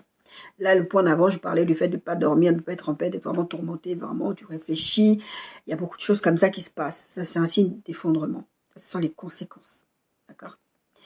Mais là, ça peut entraîner la maladie. Samuel 16, 23. Et lorsque l'Esprit de Dieu était sur Saül, David prenait sa harpe et jouait de sa main. Saül respirait alors plus à l'aise et se trouvait soulagé, et le mauvais esprit se retirait de lui. Saül était tourmenté, mais toutes ces choses-là, Dieu était fâché contre lui, toutes les bêtises qu'il faisait. Et à un moment donné, Dieu, qu'est-ce qu'il faisait pour qu'il soit apaisé? C'est David, le futur roi, qui venait jouer de la harpe pour lui. Et ça apaisait les démons qui le tourmentaient. Je vous disais la semaine dernière, la louange fait bouger le cœur de Dieu. Et la louange, c'est bon aussi pour vous. Adorer Dieu, mettre des musiques prophétiques, des temps. En fait, la louange, l'adoration, toutes ces choses que vous rendez à Dieu, en fait, vous parlez aussi en même temps à votre âme. Quand vous écoutez des louanges, des chants de louange, des chants d'adoration, vous parlez à votre âme. Je vous dis très souvent, ça fait longtemps que je ne l'ai pas dit, mais en tout cas avant je vous le disais souvent, apprenez à parler à votre âme. David disait, mon âme, pourquoi t'as battu au-dedans de moi? Donc vous êtes effondré. Mettez des chants de louange. Ça va parler à votre âme. D'accord? Daniel 4. Daniel 4, il y a l'histoire avec Nebuchadnezzar. Nebuchadnezzar fait un rêve. Il dit, je veux que quelqu'un vienne me dire le rêve que j'ai fait. Et je veux qu'on me l'interprète ce rêve. Et Daniel va venir, il va faire venir les gens, il va commencer à dire que je vais tuer les mages et tout ça, tout ça. Daniel va lui dire, ne fais pas ça, laisse-moi, je vais aller parler à Dieu. Et Dieu va me dire. Et c'est ce qu'il va faire. Il va faire un rêve d'une statue de bronze, des trucs comme ça. Et à la fin du rêve, c'était un rêve d'avertissement. Dieu est en train de lui dire, il va s'arriver ça, ton empire va s'effondrer, il va t'arriver ça. Et une des choses, la Bible dit, on te chassera, verset Daniel 4, 25, on te chassera du milieu des hommes, tu auras ta demeure avec les bêtes des champs et on te donnera comme au bœuf de l'herbe à manger, tu seras trompé de la rosée du ciel et 7 ans passeront sur toi jusqu'à ce que tu saches que le Très-Haut domine sur le règne des hommes et qu'il te donne à qui lui plaît. Ce mec-là, il se prenait pour Dieu. Il a fait ériger une statue. Il a demandé aux gens d'aller se prosterner devant la statue. Parce qu'il avait fait un rêve, il avait vu une statue. Alors que le rêve que Dieu lui avait envoyé, c'était pour lui donner un avertissement. Mais lui, il a juste retenu statue d'or, statue de bronze. Il est allé une statue à son effigie, il demandait aux gens de se prosterner. Et lui, il est allé construire. Et à la fin, Dieu lui a donné cette malédiction. Et ça s'est produit. Jusqu'à ce que le temps est passé, il s'est repenti. Et quand il va donner cette parole, au bout de 12 mois, verset 29, Daniel 4, comme il se promenait dans le palais royal à Babylone, le roi prit la parole et dit, n'est-ce pas ici Babylone la grande que j'ai bâtie comme résidence royale par la puissance de ma force et pour la gloire de ma magnificence? Vous savez, vous, l'orgueil. La parole était encore dans la bouche du roi qu'une voix descendue du ciel apprend au roi Nebuchadnezzar qu'on va t'enlever le royaume. Il va se passer ce que la parole de Dieu a dit. Déjà avant, il répète ce verset. On te chassera du milieu des hommes, tu auras ta demeure avec les bêtes, des champs, on te donnera comme au bœuf de l'herbe à manger, et 7 ans passeront sur toi jusqu'à ce que tu saches que le Très-Haut domine sur le règne des hommes et qu'il te donne à qui lui plaît. Vous êtes tourmentés. Vous devenez fou. Vous avez des démons qui vous pourchassent, mais vous devenez aussi fou. Chez nous, il y a une façon dont la folie se manifeste. J'ai vu ça quand j'étais petite. Les gens se mettent à se déshabiller, se mettent tout nu devant tout le monde. Signe de folie. Dans le texte de la Bible, vous voyez des textes où l'autre, là-bas, il vivait dans les cimetières. Vous avez une certaine façon de vous maquiller, gothique, tout ça. Ça vient d'où? Vous aimez aller... Enfin, il y a des jeunes, ils aiment aller rester dans les cimetières. Il disait que on l'attachait par... La Bible dit qu'on l'attachait par les chaînes, ce jeune homme-là, mais il se détachait. Il avait une force surhumaine. Il y a un démon là qui habite avec lui. Un autre point, c'est l'épuisement physique et moral. Vous êtes fatigué. Fatigué moralement, physiquement. Vous pouvez... Quand on va vous parler, non mais c'est bon, je suis saoulé, je peux plus. Psaume 32, 2, 4. Heureux l'homme à qui l'Éternel n'impute pas l'iniquité, dans l'esprit duquel il n'y a point de fraude. Tant que je me suis tu, mes os se consumaient, je gémissais toute la journée. Car nuit et jour, ta main s'appesantissait sur moi, ma vigueur n'était plus que sécheresse comme celle de l'été. Vous n'avez plus de force. Vous êtes fatigué. Épuisement physique et moral. Proverbe 28, 13, 14. Celui qui cache ses transgressions ne prospère point, mais c'est lui qui les avoue et les délaisse obtient miséricorde. Heureux l'homme qui est continuellement dans la crainte, mais celui qui endurcit son cœur tombe dans le malheur. Je vous disais tout à l'heure, 1 Jean 9, confessez-vous. N'arrivez pas, même si vous êtes déjà effondré, n'arrivez pas à un moment où ça devient tellement compliqué que vous ne pouvez plus rien faire. Vous n'avancez plus dans la vie. Vous n'avez plus d'autre solution, vous n'avez plus de choix. Vous êtes complètement perdu. Vous êtes dans une situation. Vous allez arriver à un moment donné. Le truc des esprits impurs, c'est qu'à un moment donné, ils vous tourmentent. Mais si vous ne revenez pas sur le droit chemin, ils sont capables de vous posséder. Vous savez, ça fait un temps. Je vous ai parlé déjà du fait du Saint-Esprit, sur la série sur le Saint-Esprit, qu'à un moment donné, quand vous n'écoutez pas Dieu, vous continuez. Dieu vous livre à vous-même. L'apôtre Paul disait, livrez à Satan. Dieu vous livre à Satan. Satan fait ce qu'il veut de vous. À un moment donné, un démon va venir prendre la place du Saint-Esprit, puisque le Saint-Esprit ne sera pas là. L'homme fort, si l'homme fort s'en va, ben les démons peuvent venir. Ceux qui sont plus forts. C'est ce que Jésus disait. D'accord? Celui qui s'endurcit son cœur tombe dans le malin. Troisième partie. Comment s'en sortir? La chose la plus logique, ne pas mettre le nez là où Dieu ne veut pas que tu mettes le nez. Franchement. C'est la première chose. La première chose, comment s'en sortir, c'est déjà même de ne pas y aller. Ça a l'air logique comme ça, mais en vrai, ne mettez pas le nez là-dedans. Parce qu'après, ça va être difficile de s'en sortir. Parce que tous ces trucs que je vous ai dit, vous êtes déjà, c'est compliqué. Quand j'habitais dans la région parisienne, j'habitais à Villiers-le-Bel. À Villiers-le-Bel, il y avait un square, il y avait des arbres. Et ces arbres-là, à chaque fois que je passais, le Seigneur me parlait. Il y avait toujours un nouveau message que le Seigneur me donnait par rapport à ces arbres. Ces arbres, en fait, ils étaient plantés avant, il n'y avait pas un square là. Ces arbres étaient là avant. D'accord? Et à un moment donné, qu'est-ce qu'ils ont fait? Ils ont construit le square où il y avait les arbres. Mais ils ont mis les dalles autour des arbres. Et les arbres ont poussé. Au bout d'un moment, en fait, les racines ont soulevé les dalles de béton.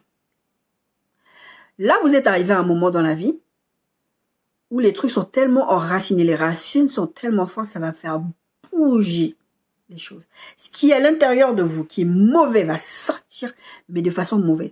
Vous ne pouvez pas avoir un enfant de Dieu qui frappe quelqu'un d'autre, qui cherche le mal à quelqu'un d'autre, qui cherche, vous jalousez, on a vu tous ces points-là, vous voulez le mal à l'autre. Le mal est tellement enraciné à vous que c'est difficile. C'est facile de déraciner une petite plante que de déraciner un arbre qui a déjà pris racine. D'accord? La deuxième chose, c'est chercher la face de Dieu et la chercher sans cesse. D'accord? Je vous parle très souvent d'intimité avec le Saint-Esprit. Je vous parle très souvent du fait quand je parle d'intimité avec le Saint-Esprit, c'est vraiment passer beaucoup de temps à prier, à jeûner, à lire la Bible. Le jeûne, ça doit être un style de vie chez les enfants de Dieu. Jésus disait, quand vous jeûnez, c'est pas si vous jeûnez, ça doit être un style de vie. Et les jeûnes, ça vous permet de vous délaisser de toutes ces choses et de rester intime avec le Saint-Esprit. Vous allez souvent recevoir des paroles et des choses pendant ces temps-là. Ça va vous garder. C'est comme ça que vous allez vous en sortir. Gardez l'intimité avec le Saint-Esprit. Faites des temps calmes, écoutez de la musique prophétique et attendez-vous à la voix de Dieu. Souvent, Dieu va vous parler dans ces temps-là pour que vous ne puissiez pas tomber vraiment dans cet effondrement spirituel, en fait. Vous allez chercher à être dans la présence de Dieu pour que Dieu puisse vous conduire. Psaume 105, versets 4 à 5. Ayez recours à l'Éternel et à son appui, cherchez continuellement sa face. Souvenez-vous des prodiges qu'il a fait, de ses miracles et des jugements de sa bouche. Cherchez la face de Dieu. Aussi, il y a cette partie dans ce verset qui parle du fait de se souvenir de ce que vous avez déjà vécu avec Dieu. Parce que quand vous êtes effondré spirituellement, quand vous êtes dans ces difficultés au niveau spirituel, vous oubliez déjà ce que Dieu a fait pour vous. Tout à l'heure, je vous parlais du souffle de vie. Déjà, rien que de savoir que vous avez le souffle de vie, que Dieu peut vous le retirer à n'importe quel moment, ça devrait déjà vous faire réfléchir à votre attitude vis-à-vis de Dieu. Ça devrait déjà vous faire penser qu'il y a quelque chose qui ne va pas dans ma façon de fonctionner, il faut que je cesse ça. D'accord? Et apprendre à consulter Dieu en tout. Apprenez à aller voir Dieu. Bon, Balaam, il faisait semblant d'aller consulter Dieu. Saül, il voulait consulter Dieu, mais Dieu ne lui répondait plus. Soyez dans ce style de vie d'être intime avec le Saint-Esprit pour que vous ne soyez pas dans ces bêtises-là. Et une chose que je n'ai pas notée dans mon point, c'est confessez-vous devant Dieu. Confessez-vous, demandez pardon à Dieu. Voilà, vous avez commencé à voir des signes qui sont en train d'apparaître. Vous voyez que physiquement, ça ne va pas. Et tous les points on a partagés, confessez-vous et Dieu vous pardonnera.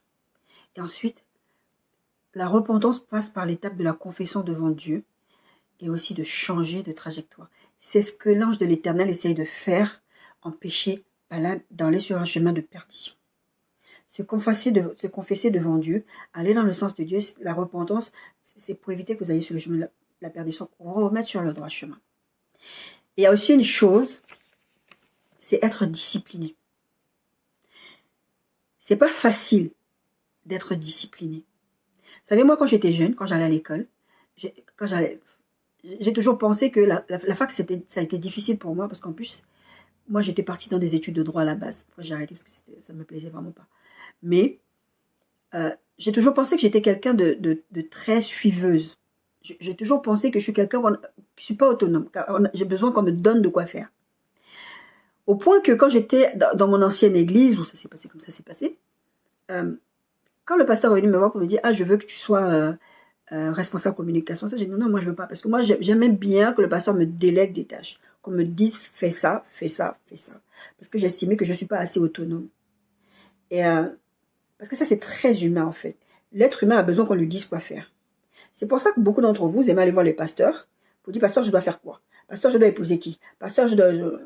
Prie pour moi parce que vous voulez pas être autonome. Vous voulez que les autres fassent pour vous. Vous savez, je suis sur des groupes de couture, etc. Et sur ces groupes-là, des fois, quelqu'un vient et pose la question « Comment on fait ci? Comment ceci? Comment ça ?» Il y a toujours quelqu'un qui est pas très bien luné qui va répondre. T'as qu'à aller regarder sur Google. Hein. Et puis moi, je trouve ça tellement méchant. Parce qu'en fait, le raisonnement des gens, c'est lequel? Ouais, t'as des doigts. Nous tous, quand on cherche quelque chose, on va chercher. Va commencer à faire la recherche. Comme ça, quand tu as fait la recherche, si tu ne trouves pas, à la limite, nous, on va t'aider. Mais les gens, en fait, ils ont toujours besoin qu'on leur marche le travail. Et beaucoup d'enfants de Dieu sont comme ça. Vous n'êtes pas disciplinés. Vous voulez qu'on vous marche le travail. Et la discipline, ça vous demande beaucoup trop d'efforts. Et moi, quand j'étais jeune, j'aimais bien le lycée et le collège, tout ça, parce qu'on me demandait, fais des devoirs, fais ceci, fais cela, fais cela. Et quand tu arrives à la fac, tu es livré à toi-même. Débrouille-toi. Il n'y a personne pour te dire, fais ceci, fais cela. On peut te donner des travaux à faire. Mais c'est toi qui gères ton temps. Tu te foires. Mais c'est toi qui te gères, d'accord? Et le Saint-Esprit, en tant qu'enfant de Dieu, va vous corriger, va vous conduire, et encore faut-il le laisser faire. Il va vous conduire, mais dans votre vie spirituelle au quotidien, le Saint-Esprit va vous laisser faire beaucoup de choses. Et des fois, le Saint-Esprit vous dit rien, et vous avez l'impression que Dieu est fâché contre vous, il ne vous parle pas. Mais c'est parce que vous êtes sur le bon chemin, des fois. Des fois, vous faites des bonnes choses. Bon, après, si vous avez l'habitude de fonctionner avec Dieu, vous êtes en intimité, avec le Saint-Esprit, vous savez. Mais des fois, vous avez quand même des doutes. Est-ce que ce que je suis en train de faire, c'est bien? Est-ce que ce que je suis en train d'aller dans cette direction, c'est bien? D'accord? Et comme vous voulez qu'on vous mâche, qu'on vous dise toujours tout ce que vous devez faire, et vous avez du mal à fonctionner avec Dieu parce que des fois, Dieu ne vous dit pas quoi faire. Vous devez prendre des initiatives. Vous savez, les filles de Tsélophane, si elles n'étaient pas allées dire à Dieu, bah, c'est pas normal, nous aussi on veut l'héritage de notre père, nous aussi elles n'ont pas dit c'est pas normal, mais elles ont dit nous aussi on veut, parce que là maintenant notre père est mort, on n'a plus personne, donc l'héritage va quitter de chez nous. Si elles n'avaient pas demandé, Dieu n'allait pas leur donner. Parce que la loi disait que c'était pas elles d'hériter normalement. Mais Dieu a dit à Moïse, elles ont raison, il faut leur donner l'héritage de leur père. D'accord? Maintenant les femmes peuvent hériter grâce à ces femmes-là. D'accord? Effectivement, le Saint-Esprit peut utiliser des moyens forts pour vous mettre sur le droit chemin, mais vous avez besoin d'être discipliné. Le Saint-Esprit ne va pas toujours venir vous... D'abord, le Saint-Esprit ne va pas vous forcer à faire. Des fois, il peut poser des actes forts, comme avec Jonas, bah, Dieu peut ouvrir la bouche du poisson, avale-le pour lui donner une bonne leçon, parce que, voilà, ou l'ânesse qui se met à résister parce que l'ange de l'Éternel est là, mais il ne va pas toujours faire ça. Enfin, vous devez... La discipline, c'est quelque chose du quotidien. Si vous n'êtes pas discipliné au quotidien, je vous assure, vous allez avoir du mal à vous en sortir de l'effondrement spirituel. Parce que ça m'est arrivé, en tant qu'enfant de Dieu, en tant que prédicateur de la parole, en tant que servante de Dieu, d'avoir des idées suicidaires. Bon, je sais que c'était un peu démoniaque, pas qu'un peu. Mais le fait est que j'avais tellement acquis une telle discipline que tout de suite, je revenais. Tout de suite, je vais revenir. Même quand je suis dans des moments où ça ne va pas, ma fille, des fois, elle va remarquer que ça ne va pas, c'est dans mon langage. Dans ma façon de me comporter, plutôt dans mon langage. Elle va dire, toi, c'est quand la dernière fois tu as lu ta Bible? Ça se voit tout de suite. Si tu n'es pas discipliné, tu vas très vite dériver. Vous savez, les gens, on a parlé des gens qui quittent la foi. Il y a des gens qui quittent la foi parce que marcher avec Dieu, le Dieu de la Bible, on veut des choses concrètes. On veut des rituels religieux. Et le peuple de l'islam, c'est ça. Ils ont les 5 piliers de l'islam. Il faut faire les prières, il faut faire ceci, il faut faire cela. Il faut faire le ramadan, toutes ces choses. Ils ont des trucs comme ça. Et là, vient dans le christianisme vous dire, ah, tu donnes juste ta vie à Jésus et tu seras sauvé, tu laisses conduire par le Saint-Esprit. Il y a des gens qui ne comprennent même pas ce concept-là parce que, ah, moi, j'entends pas la voix de Dieu. Parce que moi, quand je parlais, par exemple, avec le père de ma fille, qui me dit, mais toi, Dieu te parle comme ça, mais moi, il me parle pas. Je dis, mais Dieu déjà parle à tous ses enfants. Le premier canal, le Seigneur m'avait dit une fois, le premier canal par lequel je m'exprime, c'est par la Bible. Si tu n'ouvres pas la Bible, c'est comme si tu fermes la bouche de Dieu. Non, c'est pas comme si tu fermes la bouche de Dieu. Vous demandez des résultats et vous ne mettez pas les efforts. Ma fille avait dit ceci par rapport à cette personne, cette ancienne amie. Maman, cette femme, on a parlé de l'envie, elle est en train de t'envier. Elle veut quelque chose que tu as, alors que Dieu le donne à tout le monde. Ce qui est à l'intérieur de toi, Dieu le donne à tous ses enfants. La personne est en train de te jalouser, en train de te vouloir du mal, mais le truc, c'est qu'elle ne voit pas le prix. C'est ce que ma fille m'avait dit. Hein. Elle ne voit pas le prix que tu payes derrière. Dans les jeûnes, dans les prières, dans les pleurs. Des fois, je prie pour des gens, ces gens-là même. Je paye le prix des pleurs, des larmes, des privations dans les jeûnes et tout ça pour les autres même. Parce que très souvent, je ne jeûne pas pour moi. Très souvent, je ne jeûne pas pour moi. Quand je me mets à jeûner pour moi, c'est vraiment pour être encore plus intime avec le Saint-Esprit. C'est pas pour obtenir des choses parce que cherchez d'abord le royaume et la justice de Dieu et toutes les autres choses, on va vous donner en plus. C'est comme ça que je raisonne. C'est quand il y a tout ce caillou, mais c'est de mémoire, je ne me rappelle pas avoir prié un jour pour moi pour que Dieu me donne quelque chose. Il m'a toujours donné. Au moment où il le faut. Je vais prier une fois, 2 fois. Après, ça va passer à autre chose. D'accord? Vous avez besoin d'être discipliné, mes bien-aimés. D'accord? Mais la discipline, ça demande une décision préalable de votre part, de l'endurance, une constance dans l'écoute active de la voix de Dieu. Ça veut dire que quand Dieu te dit de faire un truc, tu fais. Tu obéis rapidement. Moi, j'ai beaucoup de problèmes dans la vie. J'ai obéi, mais j'ai obéi à retardement. Ça va vous créer des problèmes et vous allez être frustré et ça va entraîner une dépression spirituelle et vous allez vous effondrer à un moment donné. Donc la discipline va vous permettre de garder un cap pendant tout le temps et ça va être pas si difficile que ça au final quand vous allez vivre vos situations. D'accord? Mais c'est vrai que c'est difficile de commencer. Être discipliné, c'est de l'endurance. Ça va être difficile de commencer. Quand je faisais les temps calmes, c'est-à-dire que c'est un temps où je mettais une musique prophétique et je me disais, tiens, je vais écouter la voix de Dieu. Quand je parle d'écoute active de la voix de Dieu, c'est ça. Je me disais, j'ai écouté la voix de Dieu. Mais ça, c'est un truc qui m'est venu, c'est le Saint-Esprit qui m'a enseigné ça. Beaucoup de choses que je vous enseigne, 80%, c'est le Saint-Esprit qui me l'a enseigné. 90% même. Et je mettais ce temps calme-là, j'étais là, j'écoutais la voix de Dieu et j'étais bombardée dans mes pensées, etc. Et je disais à mon âme, tais-toi, enfin, il se passait plein de trucs.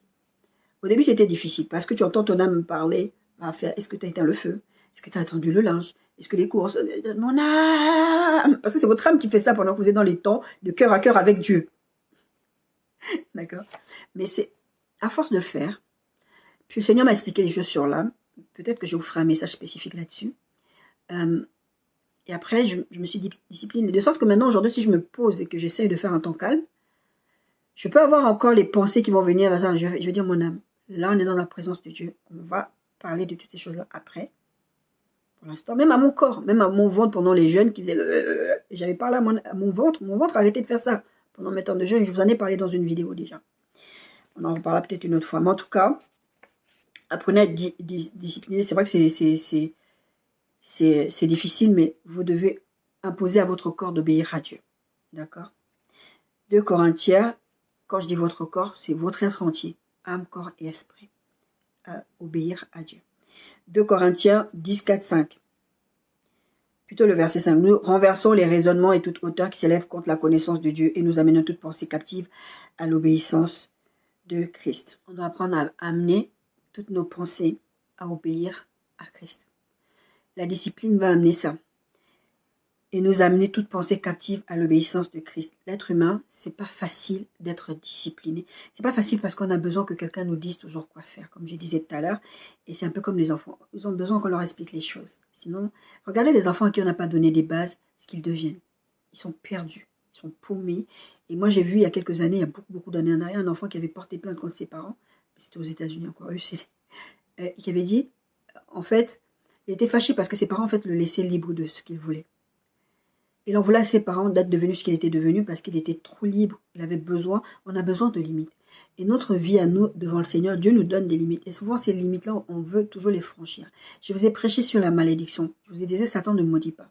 Mais en fait, c'est parce que vous violez les lois de Dieu que vous vous retrouvez sur le coup des malédictions. C'est-à-dire que vous vous retrouvez sur le coup des conséquences d'avoir violé ces lois-là de Dieu. Et Satan va les utiliser à son avantage dans votre vie. Donc, c'est important que vous appreniez à vous discipliner. Dieu ne descendra pas du ciel pour vous dire, remonte ta culotte.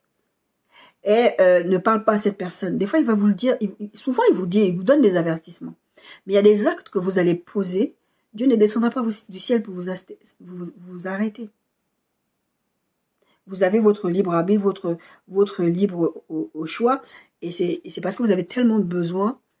Quand vous dites ce que vous faites, vous allez vous retrouver dans des sectes avec des faux prophètes. Là, comme on a parlé des prophètes de Baal. Aujourd'hui, ils ont d'autres noms, faux prophètes, etc. Faux pasteurs, faux frères, faux tout. Bon, la Bible en parle. C'est pas quelque chose de nouveau. D'accord? Ce qui est important, mes bien-aimés, je suis désolée, le message va être un peu long aujourd'hui, mais c'est important que je vous dise toutes ces choses-là. Les chrétiens, je vous ai dit beaucoup de choses depuis le début de ce message, mais vous devez apprendre à être bienveillant. Galates 5, 22 parle des fruits de l'esprit, et deux des fruits de l'esprit, c'est la patience et la bénignité. Je vais y arriver. La bénignité, c'est la bienveillance. Beaucoup de chrétiens, vous n'êtes pas bienveillants. Douceur, indulgence, des synonymes, c'est douceur, indulgence, amabilité. Beaucoup de chrétiens, vous n'êtes pas comme ça. Vous voyez quelqu'un être effondré spirituellement, avoir vécu. Si à votre époque, Balaam ferait ce qu'il a fait là, à l'époque de livre des nombres, là, aujourd'hui, vous verrez quelqu'un faire ça, vous voyez déjà, vous êtes les premiers à aller tourner des vidéos TikTok, sur Facebook pour dénoncer. Voilà, le frère un tel a trompé un tel. Le mari d'un tel, on l'a vu dans une telle boîte. Vous êtes les premiers à parler. Vous n'êtes pas bienveillants. Priez pour les gens. Parce que vous ne savez pas ce qui vous attend demain. Parce que demain, ça peut être vous qui allez vous effondrer. Ça peut être vous que Dieu va exposer. Vous êtes les premiers toujours à aller parler. Vous manquez de bénignité. Vous manquez de... Apprenez à être bienveillant, s'il vous plaît. La méchanceté ne sied pas au milieu des enfants de Dieu. On a lu tout à l'heure le texte qui dit il n'y a pas de repos pour le méchant. Dieu va venir vous tourmenter là. La méchanceté va vous amener à faire des trucs. Après, c'est votre tour. C'est un cycle. À un moment donné, ça va vous arriver. Vous allez faire tous les cycles de tout ce qu'on a partagé aujourd'hui. Et la semaine dernière ou la semaine d'avant, on a parlé de Jonas. Jonas met en danger ses camarades dans le bateau. Ça ne le dérange pas, il dort. Beaucoup de chrétiens, vous êtes comme ça. Ça ne vous dérange pas que les autres sont en train de souffrir. Ça ne vous dérange pas de poser des actes parce que vous voulez tellement obtenir quelque chose. Balaam, c'est ce qu'il va finir par faire. Il va dire à Balak, il va dire, écoute, Dieu ne va pas les maudire. Moi, je vais te donner une solution. Pousse-les à avoir de l'idolâtrie et à coucher avec des gens et tu verras qu'ils vont se retourner de Dieu. Beaucoup de chrétiens, vous allez faire des trucs comme ça. Vous êtes tellement méchants parce que vous voulez tellement obtenir des choses. Vous voulez le mariage. Il y en a même qui vont voler les maris des autres. Vous savez que telle sœur est déjà, tel frère est déjà sur telle sœur. Vous voulez ce frère-là. Même s'il y a déjà eu un mariage. Vous allez mettre du bâton dans les roues à votre collègue parce que vous voulez obtenir cette promotion ou son poste. Mais ça vous sert à quoi? Est-ce que Dieu ne pourvoit pas à vos besoins? D'accord. Ésaïe 54 dit ceci. Il y a Ésaïe 54, 10 à 17, mais je vais lire quelques versets. Verset 10 dit ceci. Quand les montagnes s'éloigneraient, on est sur la conclusion. Quand les collines chancelleraient, mon amour ne s'éloignera point de toi. Et mon alliance de paix ne chancellera point, dit l'Éternel qui a compassion de toi.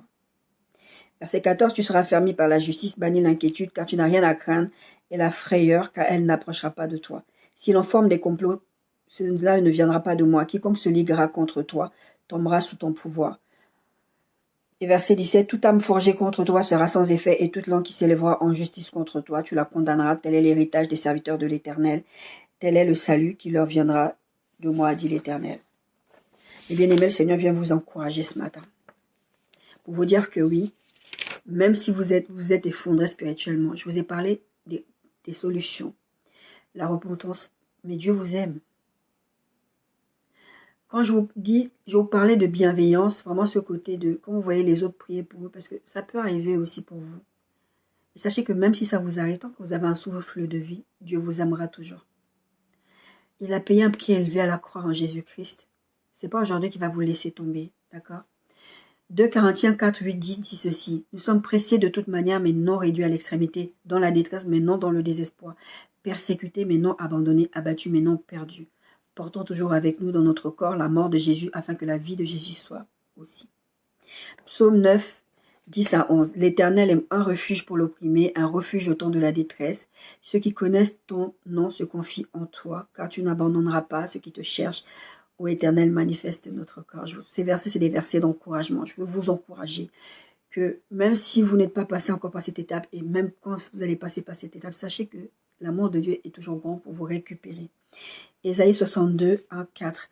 Pour l'amour de Sion, je me tairai point, pour l'amour de Jérusalem, je ne me prendrai point de repos, jusqu'à ce que son salut paraisse comme l'aurore et sa délivrance comme un flambeau qui s'allume.